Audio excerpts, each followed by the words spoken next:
Hello there everybody, this is Alex from Hardcoring Guides, being my guide for God of War 2 on Titan difficulty. Today we're doing part 18, the Loom Chamber. And this one is going to be another notorious section that I absolutely despise with almost every fiber of my being. And for those that may or may not be in the know, when I did my God of War marathon, years back, I remember getting to this section in my marathon, and if I remember correctly, it took me a good while to do. And in this playthrough, I think I had to trash a couple of recordings because they were taking more than like 20 minutes just to do it. So same thing with Zeus. Zeus was getting on my nerves and really pissing me off. And this very next section, this literal past the door section, is going to be a nightmare, and I'm going to try to explain it the best I can. Make sure at this point in time you have Atlas Quake level 3 and potentially your Rail level 3 and Blades fully leveled. Those are the three main things that I recommend having. If you don't have them, then, I'm sure there's other ways to do it, but for this specific playthrough, that's what I'm running. Those are the things I'm going to be using the most in this part. But yeah, right there was actually a cut because I died so much. Alright, the very first fight, let's explain this. So, first things first, we have these armored undead guys from God of War 1. Let's just call them the armored guys. And the funny thing is, you can actually do a slam attack inside that door. So you could kind of cheese it, but it doesn't work the best. So, what I'm doing is I go all the way down, as far as I can, down, this road. And I get all the enemies to kind of like spawn in. And then I start running back. And what I'm trying to do is I'm trying to hug near this wall because I'm trying to separate the small armored enemies from the bigger, meteor, mace, or the Morningstar, wielding assholes. And right now what I'm trying to do is I'm trying to get away from them while also trying to keep my distance and get a few pop shots in. So, with these guys, as you can see, I'm just doing the triple triangle combo, and every time that I finish one, I'm rolling away and then coming right back again. Because these guys right here, the one I'm fighting right now, these ones are going to brutalize you if you're not careful. And I would recommend staying at a good range. If you're fighting one by itself, you could, for the most part, kind of just... You can take him on by himself. But then when you have like all the other enemies around you too, that's when things get bad. But yeah, I would suggest try hugging around the doors that are going to appear. So that way, if you need an escape, and you need to cut them off to, get it, just catch your breath or whatever you need to do, or just even, build up and wind up for a triple triangle attack or something of the sort, then, yeah, stay near those walls. Also, try your damnedest to not get hit. And I know that sounds pretty obvious, but trust me, taking damage before you get to the last section could be, make it or break it, because the last section of this gauntlet fight is not going to be easy. Also, if you do happen to get the chance, I wouldn't recommend going for it, but if you have the chance and you have the time to be able to do it, grabbing one of the armored undead enemies and grabbing one of them and throwing them is a good way of taking out these big guys too. But it's a bit kind of unsafe to kind of do, because sometimes you can get put in a position where, if they're too close to you, they're just going to hit you out of it, so you want to be careful of that. But yeah, try your damnedest to not get hit as much as possible, and try not to use any magic right now. I will tell you when we're going to be using magic, but that's going to come up later. For right now, don't use rage, don't use magic, just play it off, by long range attacks without using magic. As in, so, of course, the final triangle hit, not square triangle, but just, triangle, triangle, or a full square combo and then triangle. Those are the moves you want to go for. Now, this next section, albeit might seem like it's a bit easier than the other one, it is for the most part. It's just you still got to be very careful, because like these guys, they need to be taken seriously, and mainly because they've been upgraded. Almost all these enemies seem to have like some weird health boost. And all right. So now is a good time to start using magic, Atlas Quake. What you want to do is you want to try to get all the Gorgons and all the Sirens in this one Atlas Quake. If you miss a few, that's fine. It doesn't really matter, but you want to try to get all of them hit. You don't want any to be in a separate area of these doors, because, you know, something like this could potentially happen where you kind of, or, you know, like me, where you screw up. Yes, I still was hitting them, even though she was past the door, but still. And notice how I'm going to this area too, because now this is where they're more grouped up at. That's where you want to kind of go for. You want to get those groups, and you want to Atlas Quake. And every opportunity that you can get to either circle prompt kill a siren, the second circle prompt I should say, or if especially whenever a Gorgon is killable and circle prompt, that's a good time as any to do it. Also, using the Gorgon's gaze against them doesn't work here because they break out faster than you could break them. But you could use it if you have the chance to use it against the sirens if you wanted. That's a good way of doing it too. Don't, you know, with those ball things, don't try to like block them or anything like that. Just try to evade them the best you can. And my usual go-to attack for single Gorgons in your area is just like a triangle hit, because I'm trying to like get them to float in the air so that way I can potentially get a juggle. But yeah, as you can see, I still have close to relatively almost full magic. I don't have a lot, and there is a magic box and a rage box right next to me, a chest, and I don't remember off the top of my head exactly which one I picked, but I'll find out depending on who's next. I kind of forget which fight comes next. So in terms of fights, it starts off with like the two big guys, and then they spawn a couple more big guys. It starts off with the two big guys and mostly just undead enemies, and then after that is, you know, a small fight, and then it's Gorgon. Ah, I see, I remember now. Then it's Gorgons, and now it's these assholes. So now we have to fight with Satyrs and the second variant of the Minotaurs. And this is where magic is going to come in a little bit more handy too. You don't have to have like full bar magic, but as long as you have like at least one chest worth of magic, you should be potentially fine. So I'm just going to Atlas Quake. The reason why I'm not doing your rail, you could do your rail actually. You could just go through the door and then close them off to make it to where like you're fighting like maybe one, maybe two at a time. You could use a rail for this, but if you're like me and you get stuck with having to fight with a group, Atlas Quake is going to come in handy. So after you Atlas Quake as much as, you know, as much as humanly possible, and by now it probably should be doing enough damage to at least the Satyrs. Once you run out of magic, this is when you're going to start doing the thing you did in the very first section of this fight, where you're essentially going to be wanting to go for these long, or not long, but these. You're gonna want to go for these wind-up attacks. Is what I'm trying to say. You're gonna want to go for those again, where you're gonna want to get some long-range distance between the both of you, and I guess I do use rage. That's strange. I guess I got tired of it. Honestly, I guess I got tired of that crap. So yeah, I decided to keep that other chest and, you know, not open it for rage or magic, and I just go for magic because that's going to be very important coming up soon. And you do get quite a bit of magic from it. Not exactly as much as I wish you would have, but for the most part, it's just going to be handy enough. But now we have yet again another, I guess you could say, I wouldn't call it a breather section, but it's more so like an intermission. This is pretty much, these are just intermissions between them. And really, you know, at this point, you probably have enough confidence in yourself to be able to take these guys out, I would assume. Just don't be overconfident, though, because they can catch you off guard, and they can clip you, and they do a lot of damage. So make sure you try not to take any single point of damage in this fight at all. I know that sounds rough, and this is a very rough fight, too. The reason being you don't want to take damage is because of this section right here. So it seems like all is, you know, well and good and all that, whatever, right?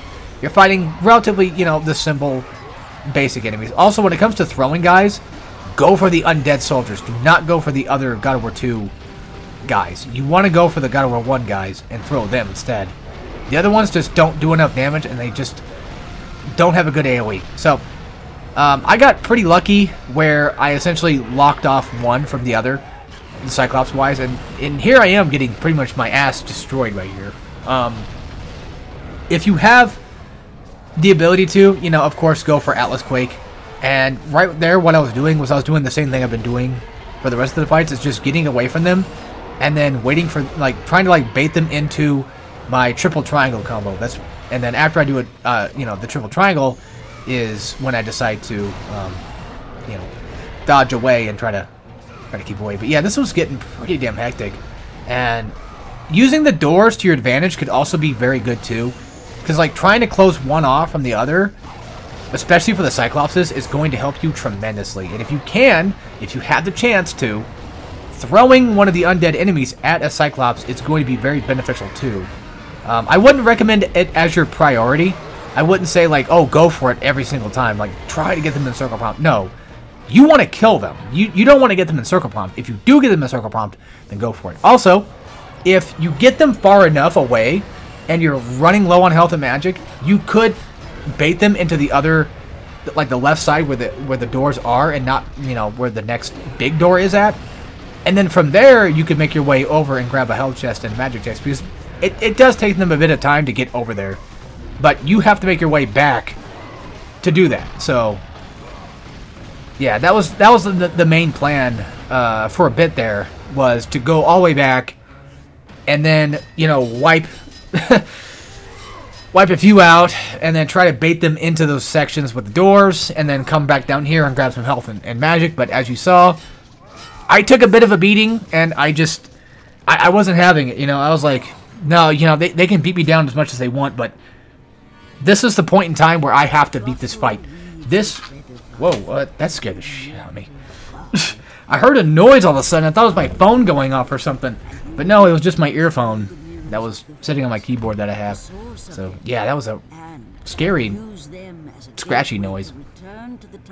But yeah, that fight, that entire gauntlet is just like the bane of my existence. And I probably did make it look easier than what it really is. And no, it's not that easy. Granted, I think it's probably easier when you know... Yeah, it's way easier when you know who's coming up. I would say, at the very least, knowledge is your best friend in that section. Mainly because, like, knowing exactly which contenders you're going to have to fight makes it much more doable, for sure. So, alright. Now, for the most part, the rest of... I'm pretty sure this is Glotho. I always kept calling her Lachesis, and then it turned out that I was wrong, so I think this is actually supposed to be Clotho. Anyway, from here on out, at least until Zeus, is mostly just kind of a bit of a breather.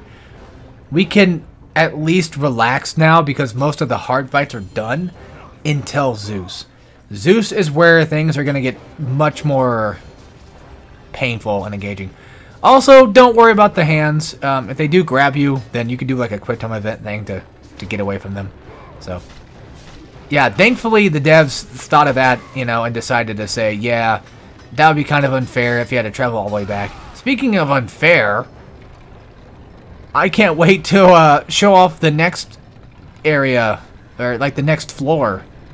I think it's the next floor, where there's this puzzle that you have, like, it's a much longer puzzle for the arms that you have to deal with, and there's like a specific one that you're supposed to just somehow know that it works. It's really bizarre.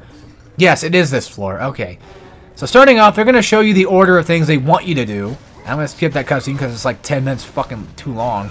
So after you knock down the first hand, you're going to want to pull that lever over here to the right, and that's going to, well, knock down the first hand so that we don't get hit, and you just, you know, go for the lever.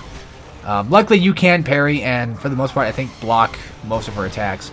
So, yeah, the hands are not that bad, and they don't take too long to kind of knock down. But down here is a chest, if you're curious. You got plenty of time to grab a chest, and then eventually get out, and then, you know, if you're not being dumb like me, you know, lock her hand away, so that takes care of hand number one. Now, by now, anybody with the semblance of puzzle, you know, and brain thinking would probably understand this puzzle, kind of. Like, you're supposed to bring this vase thing with you, this urn with you, and every time you see this, like this little blue light that just lit up, that's a checkpoint, essentially. It's going to go right back in there, and it's going to lock into place, so that way you can, you know, move it around freely. So, what happens when I decide to move this? Well, that happens, right? She hits me with her damn hand. Okay, so I can't move the urn while her hands are free, even though she's knocked down, correct? Alright, well, there's a, you know, a little thing up here. You know, a little spike that I can put her through. So, not bad, right? Alright. We got to impale the second one. Neat. Puzzle, easy so far. Now, this is where things get kind of dumb and confusing. And I don't know why they decided this was the idea to go for. But, so, to figure out how the hell you're supposed to get to the next one, you have to impale this hand as well. However, you know, anybody with some type of, like, you know, anybody that's probably playing this their first time, or even, like, it's been a while, will probably think the same thing I'm probably thinking. Maybe. I mean, granted, you know, there's people smarter than me, of course, but God, okay. I don't mean to sound like an asshole. I'm sorry. I'm just saying, like, I hate this part of the puzzle. Because it's like, how the hell is I supposed to figure this out? So, they want you to drag the urn with you, even with her hand down. Yes, you bring it with you in front of her hand. Which, I was already told by getting hit by the second hand that that wasn't even plausible. So, what the hell's the point? Right? What sense does that make? Now watch. I'm going the wrong way, of course, because I'm dumb. But, yeah, I think it's like after this hit. I should have cut this shit out, but I'm just showing you guys, well, how dumb I am and just how strange of an idea it was to just not make you get hit. See, I walk through here. There's a checkpoint thing. I guess you could say, like, if you saw that there, you'd probably be like, oh, okay. But even then, if you even saw that there, like, wouldn't you think what I thought? Where it's like, oh, that's probably for later. That's a different checkpoint section. Like, I don't know. That's my idea. I was just kind of, you know, under the impression that I would just get hit if I moved, you know, the urn in front of her hand, right? But turns out that's not the case. So, yeah. And if you're wondering how to get this next one, it's just simple. You just wait for her hand to be able to move again, and then knock it out, and then it goes into the, yeah, into the spike, and then there you go. So, yeah, just a strange section, really. After that, it's one of my favorite parts, actually, is fighting, you know, the last sister herself. Yes, this is one of the Sisters of Fate. I don't know why she looks like she does, but, you know, who's to judge, right? So, anyway, this part is pretty easy, just like the Kraken fight was. And the idea here is you want to try to find the specifically correct lever to pull. And I think it's like the one, I believe, in front of her, maybe? If you destroy that guy, you get a health back, so, yeah. And the idea here is, of course, you want to pull these levers while her hands are down. That way you have free access to grab levers and stuff. And if she gets back up, just use the time ability. That's where I think this... That's why I think this fight is just so easy. I mean, granted, it is a puzzle. But even then, still, like, I would kind of like it to be a bit more challenging than it really was. But it is what it is. Oh, yeah, I forgot we had to actually move this thing first. But it's stuck. Yeah. I forgot about that.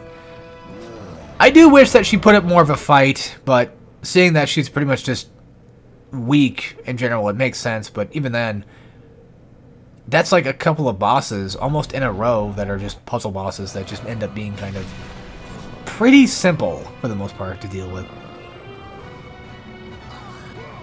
Damn, I'm really getting tired for some reason. I don't know what's wrong with me. Shit. I mean, I did just eat McDonald's. That's probably why I am being the way I am. That's why I was thirsty earlier, is because, you know, you eat all the McDonald's, you know, you eat McDonald's or whatever, and it just kills me, man. Not only does it make me tired, but it just makes me damn thirsty, and I think it's just, you know, the amount of salt in that shit, too, so. Yeah, got me some fries. But once you get the, thing that you can move around, and you get the thing to turn around, and you gotta hit her hands again, and then after that, you just grab it, and then pretty much just, you know, mash, finish out the job, Or do a quick time event, actually. I think it's like a quick time first, and then you mash. And, yeah. Pretty simple fight. Pretty cool fight. It's just that, like I said, you know, I wish there was a bit more here, and I don't really much care for the second floor having that really odd thing. That really odd part where it just seems like the devs don't want you to move it while the arms are left out in the open, but it turns out that it didn't matter for that very specific one. So, you know, it's funny, like, it took me a while to realize that she actually has hair on her head. It's just that the PS2 textures make it look like it's just some weird wrinkles or something a part of her body. And it's also crazy how, like, the PS2 textures make her look very fuzzy, and I think that's interesting. I know that's kind of the point. She's supposed to look very fuzzy and stuff, but I just find it interesting that the PS2 textures work pretty well for that. So, technically this is on the PS3, but you get what I'm saying. This is, like, what, slightly upscaled or something? I'm not sure. I'm not sure exactly what they did to the PS3 version to make it any different. But yeah, after it's all said and done, you get free health. I don't know why they bothered with the health chest there anyway, but hey. The more the merrier, I guess, right? So anyway, you're going to pull the lever, you're going to go back down, you're going to do all the thread stuff. But we're going to be doing that next time. So, as always, take care, everybody.